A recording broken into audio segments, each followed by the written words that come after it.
Apa kabarnya kalian hari ini? Nah, hari ini kita mempunyai acara yang sangat spesial, yaitu pengenalan profesi. Nah, pengenalan profesi hari ini yang akan kita pelajari adalah profesi pemadam kebakaran. Yang suka nyiram tuh loh, wush. Ketika ada api yang berkobar, merekalah regu yang akan memadamkan api itu. Nah, mari kita menyimak bersama-sama ya. Assalamualaikum warahmatullahi wabarakatuh. Selamat pagi anak-anak. Jumpa lagi dengan Damkar Kabupaten Semarang. Anak-anak sekalian, sekarang berada di Pos Ungaran, Damkar Kabupaten Semarang. Regu yang tugas hari ini ada 5 orang. Satu komandan regu saya sendiri, Pak Mutakin.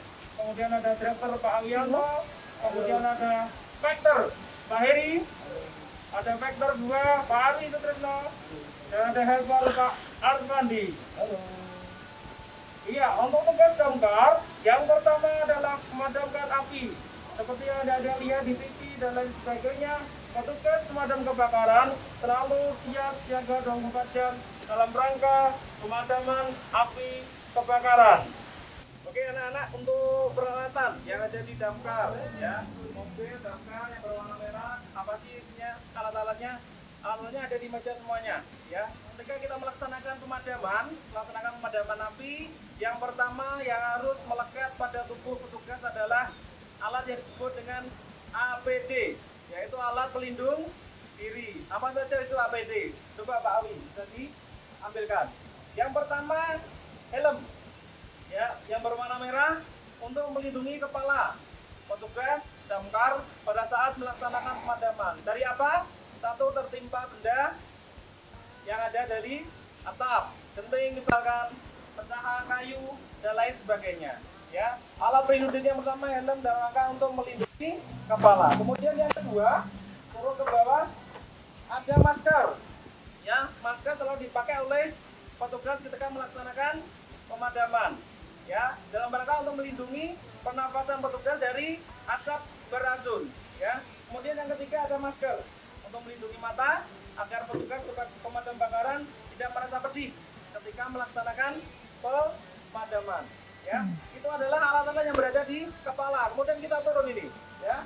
Kita turun ada yang namanya baju tahan panas, ya, berupa jaket tebal, ya, yang melindungi kulit petugas dari paparan sinar, paparan dari panas api, ya.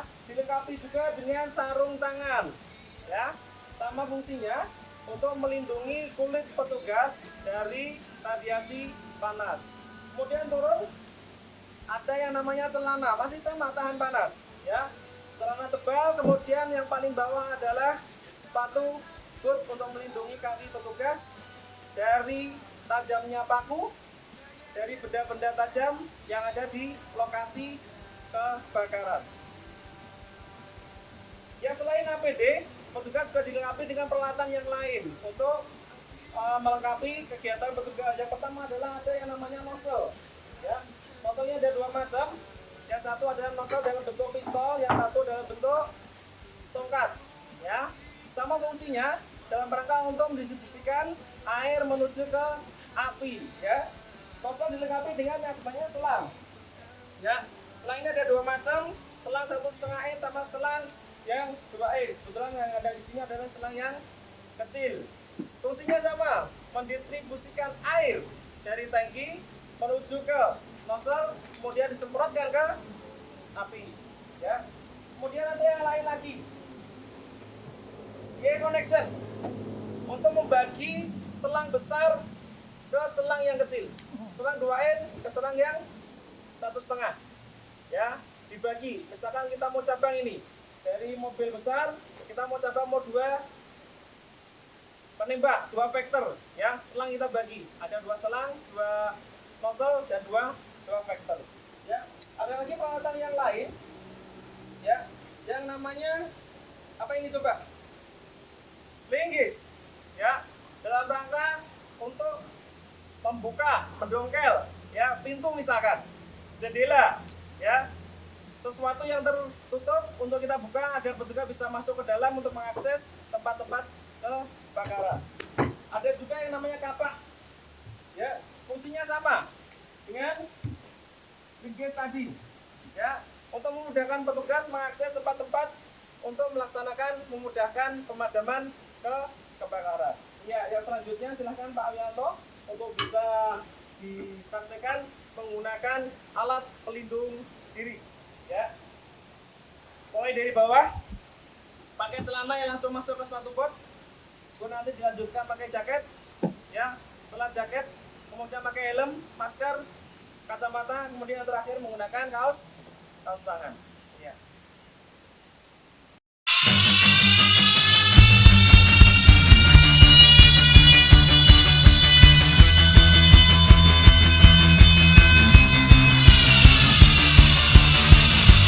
Gawat terik mentari, kami siap melawan api, walau nyawa sebagai taruhannya. Kami rela berkorban demi negeri ini, walau raga kami harus mati. Kuatkan tekad, terus berjuang. Ku yakin kami pasti menang. Arahkan air ke tujuan. Api padam dan kita menang. Kami adalah satria, berjuang untuk negeriku tercinta, yang tak pernah kenal lelah, menjaga dan tetap siaga.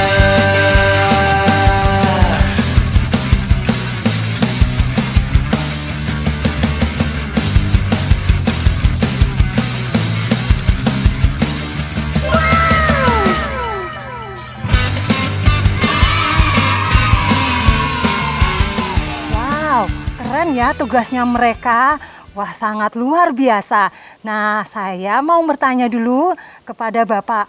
Pak, tugas dari pemadam kebakaran itu apakah hanya memadamkan api saja, Pak? Oh tidak, pemadam kebakaran selain memadamkan api, banyak tugas yang lainnya.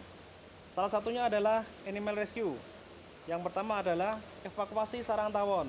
Ini yang paling banyak ini, yang saat ini sedang banyak-banyak diminta oleh masyarakat. Yang kedua, snake rescue, ya, mengambil ular, mengevakuasi ular yang masuk ke dalam rumah.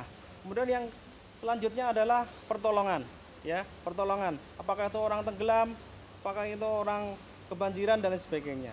Selain memadamkan api dan animal rescue, petugas pemadam kebakaran juga ditugaskan dalam banyak hal. Misalkan terjadi ceceran oli di jalan, petugas damkar yang dipanggil untuk membersihkan. Terjadi kecelakaan, petugas damkar yang dipanggil untuk membersihkan tempat ketika ada rongsokan dan lain sebagainya. Jadi, petugas pemadam kebakaran tidak hanya memadamkan api, tapi banyak sekali kegiatan yang dilakukan oleh petugas pemadam kebakaran. Wow, keren juga ya, Pak. Nah, kalau misalnya di sekitar kita tiba-tiba ada api, terus ada kebakaran, apakah yang harus kita lakukan ya, Pak? Ketika terjadi kebakaran, terutama untuk anak usia dini, usia TK, SD, SMP, SMA, apa yang harus dilakukan? Yang pertama adalah segera mencari pertolongan. Lari, minta tolong pada orang yang lebih dewasa, pada orang yang lebih tua untuk memadamkan api. Ya, jadi apa yang harus dilakukan? Lari, minta pertolongan, lapor kepada orang yang lebih dewasa. Ketika anak-anak sudah terampil memadamkan api, baru boleh memadamkan api. Itu pun juga api yang masih kecil. Jadi bukan api yang besar atau api kebakaran. Seperti itu. Ya, oke. Kalau begitu kita harus menghubungi nomor berapa ya, Pak, ketika ada kebakaran itu? Nah, ketika terjadi kebakaran, dimanapun Anda berada, terutama kita yang berada di Indonesia, silakan hubungi nomor 113, ya, 113. Maka akan terhubung dengan damkar kota, damkar kabupaten yang terdekat dengan lokasi Anda menghubungi. Demikian. Wow, keren ya, Pak. Nah, Bapak ketika sudah ada di dalam mobil ini, Bapak mau ngapain ya atau mau kemana, Pak? Oke, Oke teman-teman sekalian, adik-adik sekalian, ketika kita menerima panggilan darurat, apakah itu kebakaran ataukah yang lainnya, petugas langsung melakukan prepare ini. Semuanya menggunakan alat pelindung diri seperti yang saya tadi sampaikan. Semuanya masuk ke mobil, kemudian kita jalan menuju TKP. Tidak boleh lebih dari 3 menit persiapan yang harus dilakukan oleh petugas menuju ke mobil untuk jalan menuju ke tempat kejadian kebakaran dan lain sebagainya. Oke Pak, selamat jalan ya Pak, sukses ya Pak. Selalu siap. Nah, tadi kita sudah melihat bagaimana pemadam kebakaran dan tugas-tugas mereka apa saja. Keren loh, menyelamatkan orang dan menolong orang. Karena kita itu adalah perintahnya Tuhan. Nah, siapa yang mau jadi cita-citanya yang pengen jadi pemadam kebakaran? Damkar. Weh, pasti ada ya. Pasti asal kita mau berusaha, kita mau belajar dengan tekun, pasti kita akan sukses mencapai cita-cita kita.